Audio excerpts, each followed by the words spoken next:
At 4:41 in the morning, local time, 3 surface contacts change course in the same instant. Inside the Combat Direction Center of the USS Abraham Lincoln, the shift showed up as 3 sharp vectors converging on the tactical display. One Iranian destroyer closed from the carrier's port side. A second accelerated straight across her projected track.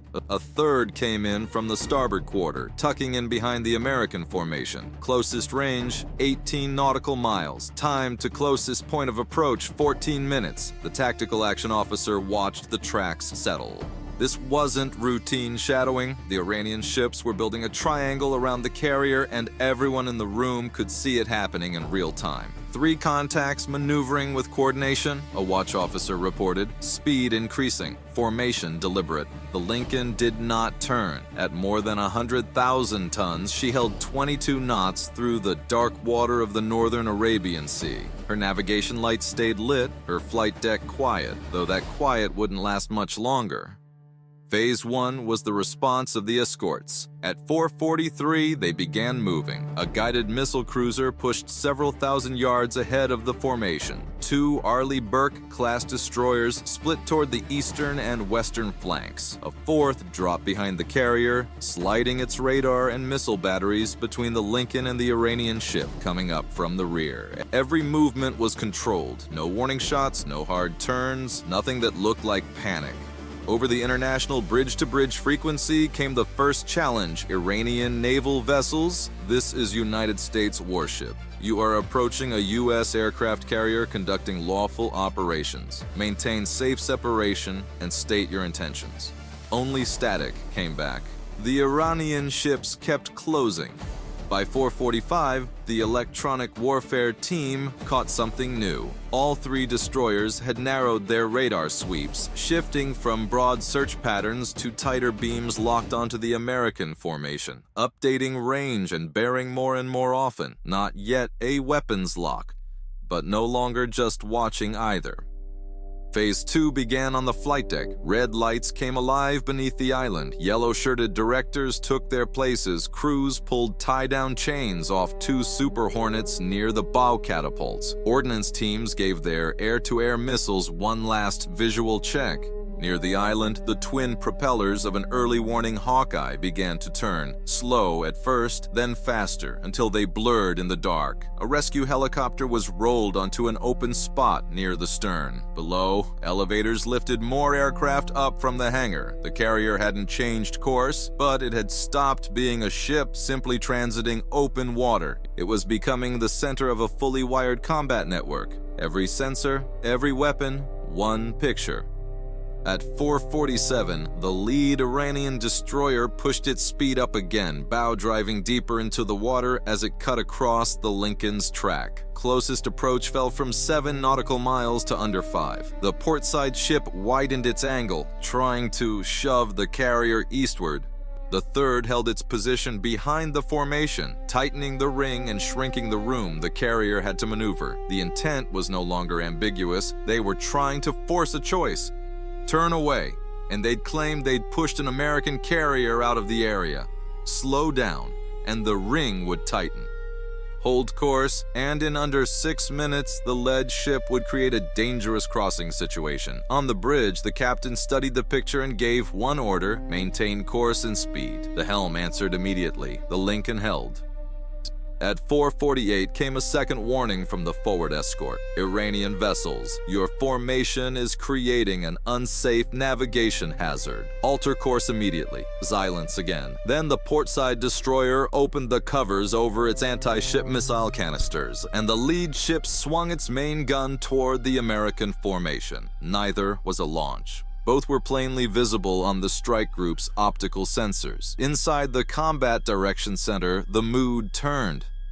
At 4:49, the electronic warfare consoles caught a spike. The rear destroyer had switched on its fire control radar. It lasted less than 2 seconds before it vanished. Short, controlled, just long enough to fix the carrier's exact position and long enough to see how the Americans would react. Possible fire control illumination, the warfare officer called out, and the room went quiet. The tactical action officer turned to the strike group commander. Recommend immediate defensive posture. The admiral looked at the 3 converging tracks, then at the countdown ticking beside the lead destroyer. 4 minutes to the crossing point. He didn't authorize weapons release. He gave 2 orders instead. Launch the Hawkeye, then, glancing at the fighter status board, put the Super Hornets in the air. On the bow, the Hawkeye rolled onto the first catapult, wings locked, steam rolling across the deck. Engines at full power, green light, the catapult fired, and the aircraft shot forward into the darkness while 3 Iranian destroyers kept closing around the carrier. The warnings had been given. Now came the next phase. At 4:50, the Hawkeye cleared the bow and climbed hard, its twin turboprops hauling it above the formation while the radar dome on its back began sweeping hundreds of miles of sea and sky. Within seconds, its data was flowing through the tactical network to every American ship in the group. From altitude, the picture changed. What had looked from the surface like a tightening triangle was actually 3 ships operating beyond reliable visual support of one another. Their radars overlapped, but the spacing between them kept growing as each one focused on a different slice of the American formation. The Iranians could see the carrier and the escorts nearest it. They couldn't see everything that was now watching them. At 4:51, 2 Super Hornets launched in quick succession. One climbed above 20,000 feet and moved to the western edge of the formation. The other stayed low, slipping beneath the Iranian ship's primary radar coverage before turning south. Neither flew at the destroyers. They were taking position, one becoming another sensor feeding tracks into the network, the other using the curve of the Earth and the limits of shipboard radar to stay hidden near the rear of the Iranian line. By 4:53, the Hawkeye had found more. 2 Iranian naval helicopters flying low behind the destroyers. Farther north, a maritime patrol aircraft holding a wide orbit nearly 70 nautical miles out. Encrypted radio traffic between the 3 ships had picked up short bursts jumping across different frequencies, and every one of them was being logged by the American electronic warfare teams. Every radar pulse gave away a position. Every transmission gave away a relationship. Every course change gave away intent. The destroyers believed they were surrounding one aircraft carrier. What they'd actually sailed into was a space being watched from the surface, from the air, and from beneath the water. 20 miles behind the Lincoln, a rescue helicopter lifted off an escorting destroyer and turned away from the confrontation entirely, heading for an outer patrol sector with sonar gear built to search the water below. Somewhere under the formation, another American asset stayed silent, invisible to anything on the Iranian side. At 4:55, the portside destroyer transmitted "American carrier, alter course immediately." No reason given, no emergency cited. The Lincoln didn't answer. One of her escorts did instead. "Iranian naval vessel, maintain safe separation. Your actions are being observed and recorded." The lead destroyer kept crossing the carrier's path. Range fell to 3 6/10 nautical miles. Its guns still trained on the American formation. Crew visible around the bridge and weapon stations, bow rising and falling as it drove through the dark water at speed. On the Lincoln's deck, a 3rd Super Hornet moved onto a catapult, and behind it came an electronic attack Growler, a jet that needed no visual show of force, because its weapons worked in the spectrum where modern warships find each other, talk to each other, and guide their missiles. At 4:57, the American cruiser ahead of the carrier made a small, deliberate adjustment, sliding its hull directly between the lead Iranian destroyer and the Lincoln. At the same moment, the 2 Arleigh Burke escorts widened their positions into a defensive arc. Their systems were already tracking all 3 Iranian ships. Interceptors sat ready in the vertical launch cells. Shorter-range missiles stood by for closer threats. Close-in gun systems rotated toward their sectors. Every radar beam touching the formation was being read and classified. The American ships didn't look rushed, and that composure was itself the danger, because nothing here was reacting on its own. A track from the Hawkeye could be handed to a destroyer. A signal caught by one escort could be classified by the whole force. Any missile from any direction would meet layer after layer of defense before it ever reached the carrier. Just after 5, the rear Iranian destroyer broke position, pushing inward to close the last open side of the triangle. but the move opened an 11 nautical mile gap between it and the portside ship, and their radar coverage stopped overlapping cleanly. The Hawkeye caught the opening immediately. The low-flying Super Hornet turned into it, radar off, tracking the Iranian emissions passively from behind. The destroyer's crew kept their eyes on the carrier, never realizing an American fighter now sat off their unprotected quarter. At 5 o'clock, the lead Iranian ship began another turn across the cruiser's bow, distance still falling. Then, at 5:01, its fire control radar came on again, and this time, it didn't disappear. A steady beam locked onto the American cruiser. Warning tones sounded through the Combat Information Center. Fire control radar, the warfare officer reported. Continuous track. The tactical action officer turned to the strike group commander. Request permission to engage. The admiral studied the picture. The lead destroyer isolated ahead of its formation, an American fighter tucked behind the rear ship, the Hawkeye holding the whole air picture, firing solutions ready on all 3 surface contacts. But no weapon had fired yet. Negative, the admiral said. Hold fire. On the flight deck, the Growler strained against the catapult, the enemy's lock still glowing on the displays. Let them make the next mistake, the admiral said. The catapult fired, and the Growler vanished into the night, carrying the means to blind all 3 destroyers at once, which is, in its own way, a question worth sitting with. How much restraint would you have left watching a weapon lock onto your own ship before deciding waiting was no longer the right call? Phase 3 began at 5:02 when the Growler leveled off at 12,000 feet over the northern Arabian Sea, still outside the destroyer's immediate defensive envelope, but already vacuuming up everything they transmitted: search radar, navigation radar, fire control emissions, short encrypted bursts passing ship to ship. Each signal was separated and pinned to a specific vessel. The Iranian crews were using radar to find the Americans. The Growler was using that same radar to find them right back. 3 electronic signatures sat clearly on its display. The lead destroyer still holding its lock on the cruiser, the portside ship sweeping the carrier's flight deck, the rear ship transmitting in short pulses as it pushed toward the gap it had opened minutes earlier. Every pulse sharpened the American picture a little more.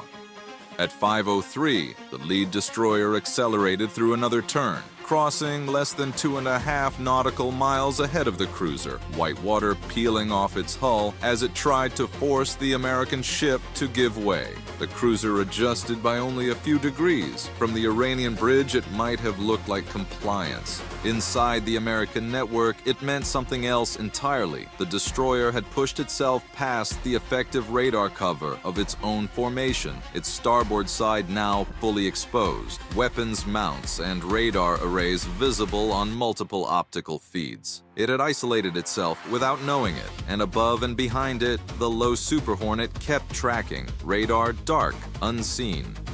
At 5:04, the destroyer's fire control beam shifted off the cruiser and swept the formation, touching an Arleigh Burke destroyer for a single second, moving again, then settling on the USS Abraham Lincoln itself. Warning tones lit up across the carrier. Carrier is being painted, the watch officer reported. This was no longer a navigational standoff. A fire control radar was now measuring the Lincoln's exact range, speed, and bearing, the data needed to put a weapon on the ship. On the strike group commander gave one order: break the lock. At 5:05, the Growler transmitted, throwing concentrated jamming straight at the lead destroyer. The effect was immediate. On the Iranian ship, the carrier's return began splitting. 1 contact became 3, 3 became 6, range figures jumping forward and back, false tracks blooming on both sides of the American formation. The Iranian radar pushed more power into its beam to compensate, which only handed the Growler a stronger signal to fix its frequency and timing exactly. If it kept transmitting, it could be hit without ever being seen. It switched frequencies, the Growler followed, it switched again, the Growler followed again. At 5:06, the portside destroyer launched a helicopter, apparently trying to restore visual identification now that its radar picture had turned unreliable. In that same instant, the lead destroyer's own combat system, fooled by the jamming, generated a false contact. What looked like an American fighter closing fast from the west. The Iranian system classified it hostile. A launcher rotated. The Hawkeye caught the movement at once. Possible missile engagement, its controller warned. Seconds later, a surface-to-air missile tore off the destroyer's deck, flame rolling across the hull as it climbed into the dark vats, chasing a target that existed only inside the Iranian radar picture. It crossed straight through the flight path of the helicopter that had just launched from the neighboring ship. The pilot saw the exhaust and broke hard, rolling into a steep descending turn as the missile passed overhead, dropping off the Hawkeye's display for several seconds before reappearing near the water. Across the Iranian formation, the radio nets lit up in confusion. One ship was trying to recover its helicopter, another was trying to rebuild its radar picture. The third kept pushing toward the carrier with its fire control system jammed blind. But one fact had already changed everything. Iran had fired a weapon. Every American defensive system stepped up in response. Fighters lit their radars. Aegis destroyers finished their firing solutions. Vertical launch systems went to direct control. The cruiser's 5-inch guns swung toward the lead ship, and somewhere below, the silent American submarine shifted position. At 5:07 came the final warning. Iranian warships, cease hostile actions, deactivate all fire control radars, and withdraw immediately. The portside destroyers slowed. The rear ship began a shallow turn away. The lead ship did neither, its radar still fighting through the jamming for a stable return, and on its deck, 2 anti-ship missile canisters rose and elevated toward the American formation. Nobody on the American side said a word as they watched it happen. At 5:08, both missiles fired. 2 flashes cut the dark, the weapons dropping to wave height and accelerating west. Vampires inbound, the Hawkeye controller called. Bearing 270, 2 contacts, range 19 nautical miles. Time to impact under 90 seconds. Defend the carrier, the Admiral ordered, and vertical launch cell covers snapped open across the formation. Then execute response package. Phase 4 was the intercept. At 8 seconds past 5:08, both missiles skimmed just a few meters above the water, using the curve of the Earth to stay hidden from the carrier group's lower radars until the last possible moment. But the Hawkeye had tracked them from the instant of launch, feeding both positions to every American combat system at once. Vampire 1 went to the forward destroyer, Vampire 2 went to the cruiser. The network split the engagement before either missile had covered 5 miles. 6 seconds later, 2 launch cells opened aboard the lead destroyer, smoke and flame rolling off the deck as an interceptor climbed vertically, rolled onto the first target, and streaked into the dark. A second interceptor left the cruiser less than 3 seconds after. The carrier itself never maneuvered. The Lincoln held her course while her escorts worked to kill both weapons before they reached the inner defensive ring. Inside her combat center, the 2 hostile tracks crept across the display. Range 15 nautical miles. Time to impact 68 seconds. The first interceptor, guided continuously by the Hawkeye and the destroyer's own system, climbed above the incoming missile and turned down to meet it head-on. At 43 seconds past 5:08, it detonated. A flash lit the horizon, and the first Iranian missile vanished from the display, burning debris falling into the sea more than 8 nautical miles from the carrier. Vampire 1, destroyed. The second missile reacted. It had detected the first interceptor's approach and cut several degrees south, dropping even lower toward the wave tops, spoiling that first firing solution entirely. The interceptor passed behind it. Range fell to 6 nautical miles. Time to impact 28 seconds, and the cruiser handed the problem to its next layer of defense. 2 shorter range interceptors fired in quick succession, smaller and quicker to maneuver, turning hard the moment they cleared their cells. The first missed as the Iranian weapon jinked again. The second corrected. At 2 seconds past 5:09, it struck near the missile's nose. The warhead broke apart above the water, but several heavy fragments kept moving toward the American ships. The cruiser's close-in gun system rotated onto the largest piece and fired a short burst. The fragment came apart less than a mile from the formation and the guns went quiet. Navy red, secure, the cruiser reported. All inbound threats neutralized. The entire engagement from first launch to last fragment had taken 52 seconds. The Lincoln was untouched. Phase 5 turned the fight around. At 20 seconds past 5:09, the electronic attack aircraft pushed full power into its jamming of the lead destroyer, and its search radar filled with false returns before dropping out of the American picture entirely. Communication between the 3 Iranian ships fell apart into broken, incomplete bursts, then stopped. Above them, the Super Hornet, still tucked behind the Iranian line, got its target assignment because the goal was never to sink every ship, only to strip away the systems that had fired the attack. The lead destroyer still had its fire control radar working, trying to rebuild a track on the carrier, which made it target number 1.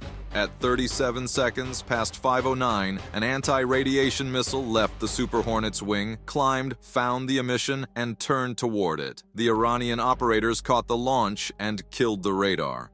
Too late, the missile had already memorized its last known position. At 5:10, it struck the sensor mast dead center, tearing through the radar array and setting fire to equipment across the upper superstructure.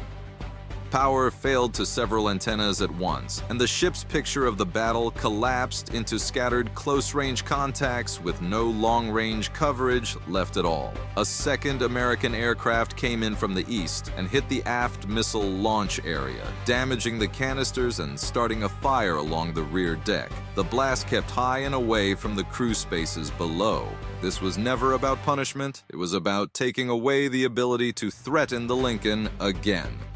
At 40 seconds past 5:10, the port-side destroyer switched its radar back on and turned toward its damaged companion. The Growler simply redirected its jamming, and the picture dropped out again almost instantly. An American Super Hornet passed low along the ship's starboard side, close enough that the crew could see the missiles slung under its wings and the carrier group beyond it. The destroyer shut its fire control systems down and began turning away. The third ship still held position behind the Americans until a single active sonar pulse moved through the water beneath it. One ping, nothing more, and its crew understood in that instant that an American submarine had been close enough to hit them directly the entire time and had probably been tracking them from the very start. It changed course within seconds. The lead ship, though, hadn't stopped. At 5:11, with its radar gone and its missile deck burning, its main gun began swinging toward the cruiser. "Disengage your weapon immediately!"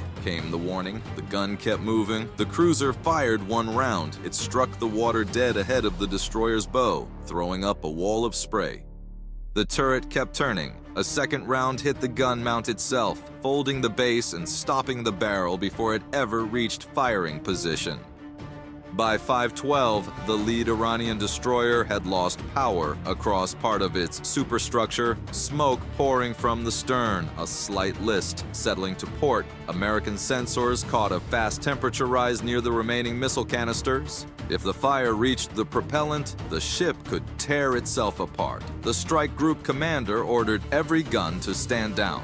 For a moment, the only motion on the water was the burning ship drifting through the dark. Then came a different kind of order: prepare for rescue operations. On the Lincoln's deck, 2 rescue helicopters spun their rotors up, the same force that had just shut down the attack now moving to keep the ship that launched it from destroying itself, which says something about how this Navy chooses to fight, whether or not everyone watching from home would choose the same restraint in that moment. Phase 6 was the rescue. By 5:13, the destroyer's speed had dropped under 6 knots. Fire spreading across its aft superstructure, black smoke rolling over the missile canisters that hadn't yet cooked off. Sections of the ship had no power, the radar was gone, the gun disabled, communications reduced to short bursts from emergency gear. It could no longer fight, it could still tear itself apart. Infrared sensors on the American ships watched the heat creeping toward the missile deck. If it reached the rocket motors or warheads, the explosion could rip through the whole aft section. The Americans held their fire completely. 2 rescue helicopters lifted off and moved toward the burning ship, staying outside small arms range, cameras and thermal sensors trained on the deck. Iranian naval vessel. Deactivate all weapons. 1 crew transmitted on the emergency frequency. United States forces are prepared to assist. No answer came back right away. On the destroyer's deck, sailors dragged hoses toward the stern. Water pressure clearly too weak, the streams reaching the flames only in short, uneven bursts before falling short. Others carried the wounded forward, away from the burning launchers. The list to port grew slightly worse. By 5:16, the other 2 Iranian ships had slowed well outside the American formation. The triangle they'd built didn't exist anymore. The portside ship had turned away and shut its radar down completely. The third sat several miles back from its burning companion, gun pointed forward but elevated, no longer aimed at anyone. The carrier group sent clear instructions: approach only from the designated bearing, keep weapons neutral, any targeting a mission would be treated as hostile.